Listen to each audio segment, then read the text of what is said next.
Well, Packers head trainer Pepper Burris and his staff took advantage of this long off-season to learn something new. It's called Kinesio Taping.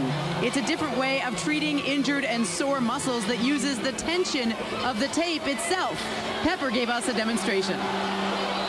This form of taping is more to give a little more sensory and cutaneous feedback, just superficial to the muscles.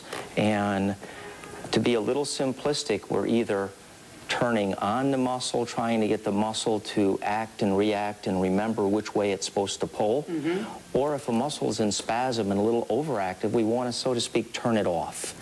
Now, the technique that Brian is doing, a la the flea, is a technique that's used for enhancing lymphatic drainage, trying to reduce swelling. The next day, he may peel this off, and we would actually see the black and blue in a pattern away from that tape. It's kind of fascinating. Where this made its national splash was several years ago during beach volleyball.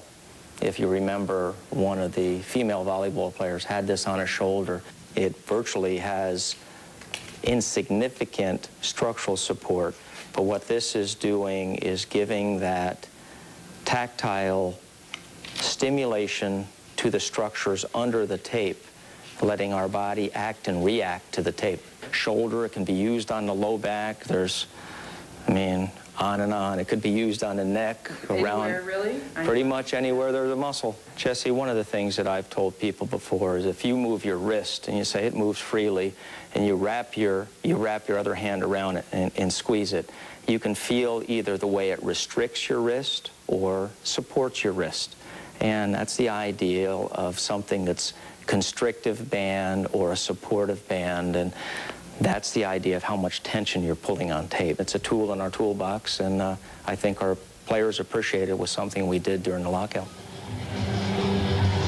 We thank Pepper for that, and Pepper estimates that up to a half-dozen players would have Kinesio tape on right now or in any given game, but it's usually used more as a treatment before or after a game. Stay with us. When we come back, we'll hear